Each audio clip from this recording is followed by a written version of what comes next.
going back Yeah. to hospitality industry, it's really transformed significantly and gone through changes over the years. In your perspective, like what are the most impactful trends that you've seen shaped in the industry throughout your time? Okay, so I started back in, I think, 1996 in the hotel industry. So I'm going to look at this a little bit differently. Sure. I think number one, the biggest thing that's changed everything is the creation of select service hotels and franchising those hotels in a meaningful way, starting in the late 1990s into the early 2000s. It really changed everything. It opened up travel to a much larger percentage of people. That group in the middle, the ones that didn't want to stay at economy hotels, but couldn't get all fancied up to go stay at the luxury type of properties. That combined with road culture, I think really started to change absolutely everything and the way that we travel. So to me, I think that's the most significant thing.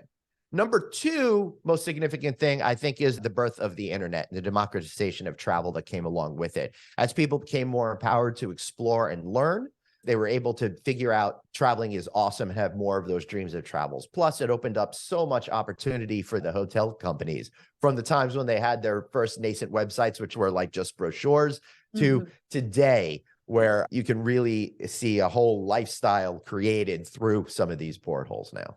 Yeah. So with the rise in technology and everything, how are hoteliers like striking a balance between maintaining that human interaction connection? Because a lot of it is done online. You make the reservation. You sometimes don't even have to check in the front desk. What are you seeing in the industry? I see that there's opportunity and danger depending on how you go ahead in the future. Hospitality is all about that human connection. And if we fail to have that, then we are going to have a fungible product that's like the airlines, right? The only reason why I fly my airline of choice is mostly because it's got a worldwide network. It happens to be in my city and I get miles and stuff like that, right?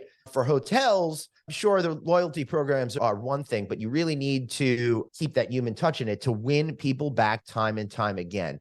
I always say this example. Nobody ever comes back from a hotel stay and says, oh my God, you've got to stay at this hotel. The desk was amazing. The lamp, I was able to turn it on and off. Nobody ever says that. Right. What they say is, so-and-so helped me. This was the most incredible person. You won't believe what they, meaning any individual within the hotel, did for me. Right. So to me, it's all about having people that are going to continue to have great service. Now, in order to be successful in that, you have to understand when customers want to have those human interactions. And I think that's where people get confused. People will think that because a guest wants to check in online or text to get something done, that they don't want human interaction. They will crave that human interaction at the time and place they choose. Chances are at the bar, at the restaurant. I fully encourage this to people to have someone that wanders around the lobby to make those interpersonal connections and find out what guests could really use to make their stay better. I think, again, the opportunity side, technology is going to be great to lower our need for labor, which is hard to find anyway, but unless we keep the human interaction, we're screwed.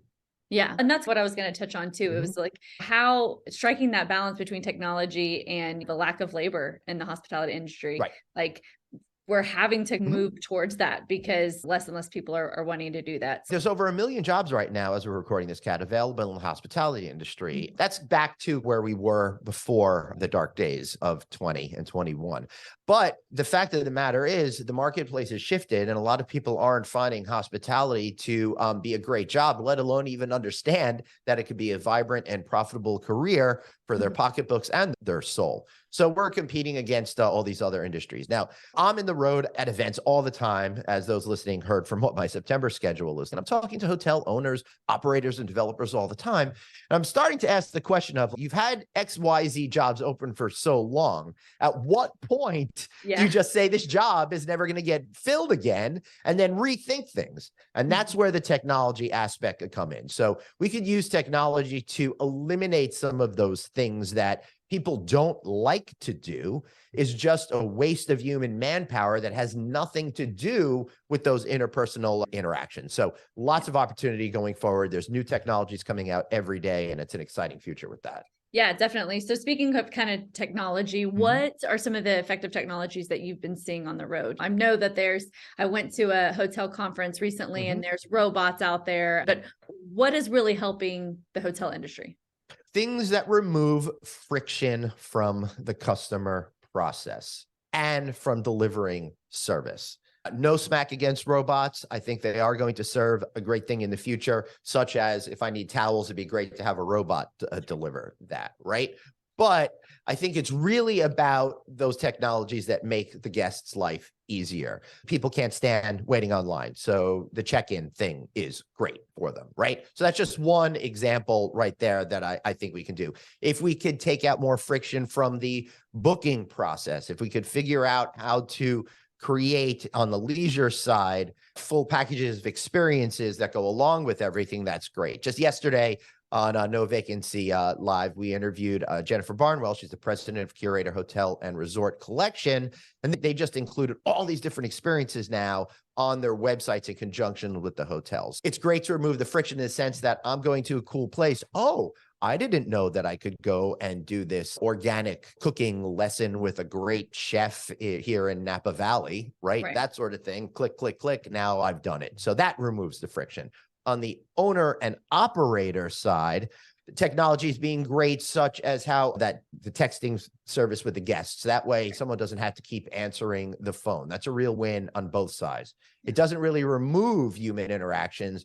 It just speeds up stuff to get to that human interaction. So that reduces time and labor. Another great tool that hoteliers are really focusing on is workforce solutions that optimize schedules and figure all of that stuff out. So instead of having somebody that has to come in for 8 hours, it might be 4 hours this day and 4 hours another day, which by coincidence might work for their schedule because they want to have a more flexible lifestyle. Yeah. Definitely. Yeah. And I know that with Salesforce Customer 360 and that sort of thing, you can also really capture really the customer experience, what they like and they don't like. A lot of the things too, with going back and forth with what you were talking about booking. And there's so many times where we're getting all of those like junk emails, and when you can really capture. Yeah. I know exactly what you're saying, Kat. And referring to what Salesforce is doing, that's great because the more knowledge that you have, then that becomes actionable insights. And there's a disconnect in the larger hospitality industry. And it's great to see that Salesforce is doing that because there's probably more like humans looking at it. Because I'm a human being, I see all of this, I understand the complexity of this, even if I'm just coming into the middle of the story, that'd be great. In the hotel industry, I don't play golf. I've never played golf in a hotel in my life, right? But so don't send you anything. Why do I still get ads for golf? So what that does for me is it turns me off to all the emails that I wind up getting from that particular company. So that's creating extra friction we don't need. So hopefully with some advances in AI over the next 5 years and some smart human beings, we could finally get past that and not waste people's time. Because anytime we are all suffering from that clutter that you're referring to, Kat, right? The more we can get rid of that, the more opportunity we're going to have. Yeah, definitely. Definitely.